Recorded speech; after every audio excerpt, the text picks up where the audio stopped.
अस्सलाम वालेकुम, मैं हूं डॉक्टर फ़हाद और उम्मीद करता हूं कि आप सब खैरियत से होंगे। आज का हमारा टॉपिक बहुत अहम और एक कॉमन बीमारी से मुतल्लिक है। कॉमन इस वजह से क्योंकि पाकिस्तान में तकरीबन हर घर में ही इससे मुतल्लिक कोई ना कोई शख्स मौजूद है और ना सिर्फ पाकिस्तान में बल्कि पूरी दुनिया में ही इससे मुतल्लिक अशख़ास की तादाद बहुत ज़्यादा है। तो आज हम कॉन्स्टिपेशन यानी कब्ज़ से मुतल्लिक बात करेंगे और आपके ज़हन में उन तमाम सवालात जो कि कब्ज़ से मुतल्लिक हैं उनका आसान अल्फाज में आप तक पहुंचाने की कोशिश करेंगे ताकि आपको इस वीडियो को मुकम्मल देखने के बाद किसी और वीडियो को देखने की ज़रूरत ना रहे। तो कब्ज़ को समझने के लिए ये जानना ज़रूरी है कि जो ख़ुराक हम खाते हैं वो हमारी बॉडी में जाकर किस तरह से हमारी बॉडी उसको इस्तेमाल करती है। यानी जब वो ख़ुराक हम मुंह के रास्ते खाते हैं तो स्टमक से होती हुई वो स्मॉल इंटेस्टाइन तक यानी छोटी आंत तक पहुंचती है, जहां पर इस ख़ुराक के ब्रेक डाउन का सिलसिला होता है और इस ख़ुराक में वो तमाम ज़रूरी अज्जा जिनमें के प्रोटीन्स, फ़ैट्स और कार्बोहाइड्रेट्स हैं, बॉडी इनको एब्ज़ॉर्ब कर लेती है। उसके बाद ये ख़ुराक लार्ज इंटेस्टाइन की तरफ ट्रैवल करती है यानी कि बड़ी आंत की तरफ जाती है।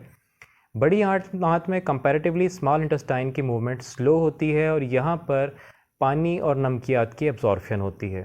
जैसे जैसे ख़ुराक आगे की तरफ ट्रैवल करती है, जिस्म अपनी ज़रूरियात के मुताबिक इस ख़ुराक में से पानी और नमकियात को एब्ज़ॉर्ब करता चला जाता है और उसके बाद ये ख़ुराक जब लार्ज इंटेस्टाइन के लास्ट पार्ट यानी कि सेगमॉइड कॉलन तक पहुंचती है और उसके बाद रेक्टम तक पहुंचती है तो दिमाग की तरफ से कुछ सिग्नल्स जनरेट होते हैं और हमें हाजत महसूस होती है और हम टॉयलेट में जाकर अपनी हाजत पूरी कर लेते हैं। ये एक नॉर्मल प्रोसीजर है और एक हेल्दी शख्स को 24 घंटे में एक दफ़ा इस अमल से गुज़रना होता है। बाज़ औक़ात कुछ लोगों को 24 घंटे में 2 दफ़ा भी इस अमल से गुज़रना होता है, जो कि नॉर्मल कंसिडर होता है। लेकिन कुछ ऐसे लोग जिन्हें हफ़्ते में सिर्फ 2 या 3 बार ही इस अमल से गुज़रना हो या फिर जब वो टॉयलेट जाएं तो उनको सख्त स्टूल का सामना करना पड़े, तो ऐसी कंडीशन में हम कह सकते हैं कि ये अफराद कॉन्स्टिपेशन में सफ़र कर रहे हैं। अब यहाँ पर वो क्या वजूहात हो सकती हैं कि जिसकी वजह से कॉन्स्टिपेशन यानी कि कब्ज़ होता है। तो इसमें जो मेन बीमारियां हैं उसके बारे में मैं आपको बता देता हूँ कि यानी कि अगर के थायराइड की प्रॉब्लम है या फिर ऐसे लोग जो कि शुगर में मुब्तला हैं वो अक्सर कब्ज़ की शिकायत करते हैं। इसके साथ साथ कुछ ऐसी अद्वियात जिसमें कि एंटीबायोटिक्स और ब्लड प्रेशर की अद्वियात शामिल हैं, उनके इस्तेमाल से भी कब्ज़ हो सकता है। इसके साथ साथ मेडिकल साइंस का ये मानना है कि 20% ऐसे अफराद जो कि बढ़ती उम्र की तरफ जा रहे हों उनमें भी आंतें कमज़ोर हो जाने की वजह से कब्ज़ हो सकता है।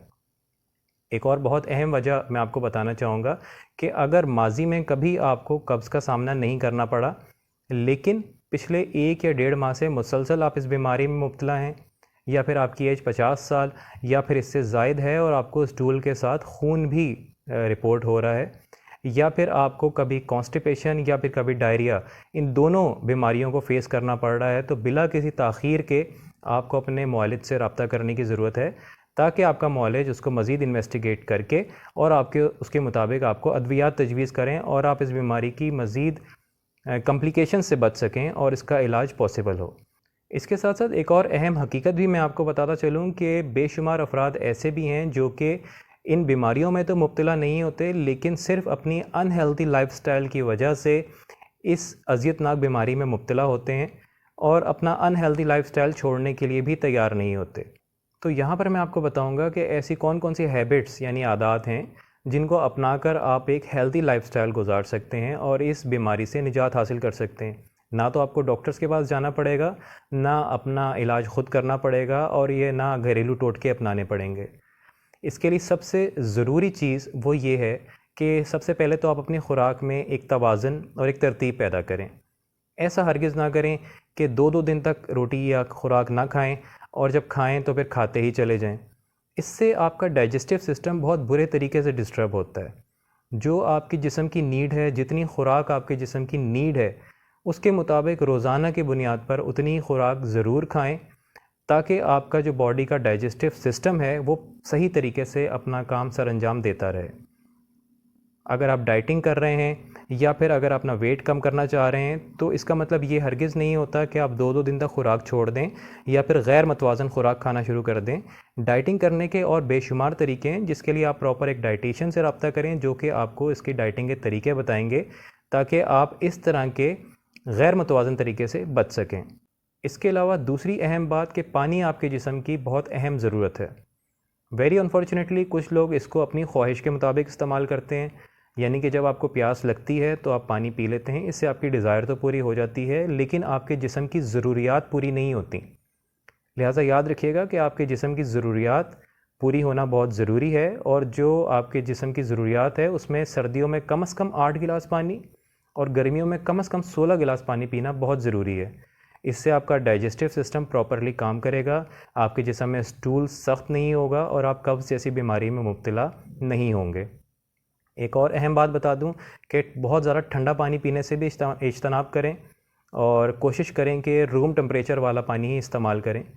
कुछ लोगों को बहुत ठंडा पानी पीने की आदत होती है, लेकिन कोई सी भी हैबिट डेवलप की जा सकती है। शुरू में आपके लिए प्रॉब्लम ज़रूर होंगी। आप ठंडे पानी से अगर रूम टेम्परेचर वाले पानी की तरफ आएंगे तो शुरू में आपके लिए प्रॉब्लम्स हो सकती हैं, लेकिन हैबिट्स कोई सी भी डेवलप की जा सकती हैं और ये एक अच्छी हैबिट है। मुझे पूरा यकीन है कि आप बहुत जल्दी इस हैबिट को भी अपना सकते हैं। इसके साथ साथ मैं आपको एक और मशवरा भी देना चाहूँगा कि सुबह निहार मुँह, यानी कि खाली पेट अगर आप 2 गिलास नीम गर्म पानी में 1 अदद लीमू डालकर इस्तेमाल करें तो इससे आपके निज़ाम पर बहुत पॉजिटिव इम्पैक्ट पड़ेगा। इसके साथ साथ अपनी ग़िज़ा में फ़ाइबर का इस्तेमाल करें। फ़ाइबर आपके डाइजेस्टिव सिस्टम के लिए बहुत अहम है और आपका डाइजेस्टिव सिस्टम फ़ाल रखने में अपना बहुत अहम किरदार अदा करता है। अगर आप फ़ास्ट फूड यानी कि जंक आइटम्स वगैरह खाते हैं तो इसमें फ़ाइबर कम मिकदार में होता है और यही वजह है कि ये आपके डाइजेस्टिव सिस्टम पे बुरा इम्पैक्ट डालता है। अगर आप अपनी खुराक में फ़ाइबर का इस्तेमाल करेंगे, ज़्यादा मिकदार में इस्तेमाल करेंगे, तो आपका डाइजेस्टिव सिस्टम अच्छे तरीके से अपने काम सरअंजाम देता रहेगा। अब आपके लिए ये जानना भी ज़रूरी है कि फ़ाइबर किन किन चीज़ों में ज़्यादा मिकदार में पाया जाता है ताकि आप उनका इस्तेमाल ज़्यादा करें। तो फ़ाइबर बेसिकली बग़ैर छने हुए आटे के अंदर अच्छी मिकदार में होता है, आप वो इस्तेमाल करें। इसके साथ साथ फलों में सेब और केले में अच्छी मिकदार में फ़ाइबर पाया जाता है। आप कच्ची सब्ज़ियों का इस्तेमाल करें, कच्ची सब्ज़ियों में अच्छी मिकदार में फ़ाइबर पाया जाता है। और यहाँ पर एक चीज़ मैं ज़रूर बताना चाहूँगा कि अगर आप अफ़ोर्ड कर सकते हैं तो अपने घरों में मल्टीग्रेन आटा इस्तेमाल करें। मल्टीग्रेन आटा गंदम के साथ साथ जौ, जवार, मकई और दीगर बीजों का यूनिक कम्बिनेशन होता है जो कि आपकी आंतों की कुदरती मूवमेंट को बहाल रखता है। लेकिन इन सब हेल्दी फूड्स के साथ साथ आपको अपनी ग़िज़ा से जंक फूड यानी फ़ास्ट फूड को ख़त्म करना होगा। यानी कि अगर आप अपनी जंक फूड और फास्ट फूड के आइटम्स जो आपकी हैबिट्स हैं उनको आप ख़त्म नहीं करेंगे तो ये तमाम मशवरे आपके लिए बेकार हैं।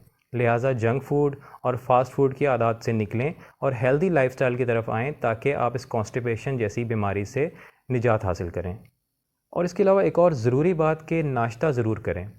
अक्सर देखा गया है कि हमारे दोस्त अहबाब, बच्चे या फिर स्कूल या कॉलेज में जाने वाले बच्चे जो सबसे पहली चीज़ पे कंप्रोमाइज़ करते हैं वो नाश्ता स्किप कर देते हैं। नाश्ता आपके पूरे दिन की पहली ग़िज़ा होती है, लिहाजा इसके ऊपर सेक्रीफाइस ना करें। अगर आप इस पे सेक्रीफाइस करेंगे तो आपके जिस्म के ऊपर बहुत नेगेटिव इम्पैक्ट पड़ेगा। रोज़ाना की बुनियाद पर एक सेहत बख्श नाश्ता करें और अपने नाश्ते के अंदर अगर आप दही का इस्तेमाल करते हैं तो ये आपकी सेहत के लिए बहुत अच्छा होगा। इससे आपका डाइजेस्टिव सिस्टम बहुत अच्छे तरीके से काम करेगा और आपका स्टूल भी नरम रहेगा। इसके साथ साथ ये देखा गया है कि नाश्ता करने के 10 से 15 मिनट के बाद आपकी आंतों में एक प्रेशर डेवलप होता है। ये वो आइडियल टाइम होता है कि अगर जब आपके आंतों में वो प्रेशर डेवलप हुआ है तो आप टॉयलेट जाएं और अपना स्टूल पास करने की कोशिश करें ताकि आप इस कॉन्स्टिपेशन जैसी बीमारी से बच सकें। एक और अहम वजह जिसकी तरफ आपकी तवज्जो दिलाना चाहूँगा कि जिसकी वजह से बहुत से लोग कॉन्स्टिपेशन में सफ़र कर रहे होते हैं, और वो ये है कि जब उन लोगों को स्टूल प्रेशर महसूस होता है तो वो घर में या फिर दफ्तरों में किसी दूसरे काम को ज़्यादा तरजीह दे देते हैं और इस स्टूल को रोक लेते हैं। यकीनन ये आपके इख्तियार में होता है क्योंकि ब्रेन अपने सिग्नल्स जो है वो जनरेट कर रहा होता है और आप उसको रोक लेते हैं क्योंकि आपकी नज़र में घर में मौजूद या ऑफिस में मौजूद कोई दूसरा काम ज़्यादा ज़रूरी है आपकी सेहत के मुकाबले में। तो बराए मेहरबानी आपके दुनिया के जो भी काम है वो बहुत अहम है, लेकिन सबसे ज़्यादा ज़रूरी काम आपकी सेहत है। लिहाजा सारे काम छोड़कर सबसे पहले इस काम पर फोकस करें और जब आप कोई प्रेशर महसूस हो तो सबसे पहले तमाम काम छोड़कर ये काम करना ज़्यादा ज़रूरी है। एक और चीज़ भी देखने में आई है कि आजकल लोग टॉयलेट जाते हुए अपने साथ अखबार या फिर मोबाइल ले जाते हैं, तो ये भी आपकी सेहत के लिए इंतहाई नुकसानदेह है क्योंकि जिस काम के लिए आप वहाँ पर जा रहे हैं आपका दिमाग प्रॉपर उस चीज़ पर फोकस नहीं कर सकेगा और इस वजह से भी आप कॉन्स्टिपेशन का शिकार हो सकते हैं। मैं उम्मीद करता हूँ कि आज का पैगाम आपके लिए कुछ नई मालूमात लेकर आया होगा। अगर आपको ये मालूमात पसंद आई हैं तो आप अपने प्यारों तक भी पहुँचाएँ ताकि आपके प्यारे भी कॉन्स्टिपेशन जैसी बीमारी से बच सकें। अगर आपको ये वीडियो पसंद आई है या अगर आप मज़ीद कुछ जानना चाह रहे हैं तो इस वीडियो के कमेंट्स में अपनी तजावीज़ दे सकते हैं, या इसके अलावा अगर आप किसी और टॉपिक पर कोई बात सुनना चाहते हैं तो भी कमेंट सेक्शन में अपनी तजावीज़ दे सकते हैं। अगर आप इस चैनल पर नए हैं तो बराए मेहरबानी सब्सक्राइब कर लीजिएगा ताकि मज़ीद आने वाली इंफॉर्मेटिव वीडियोज़ आप तक पहुँचाई जा सकें। आपकी समातों का बहुत बहुत शुक्रिया। अस्सलाम वालेकुम वरहमतुल्लाह।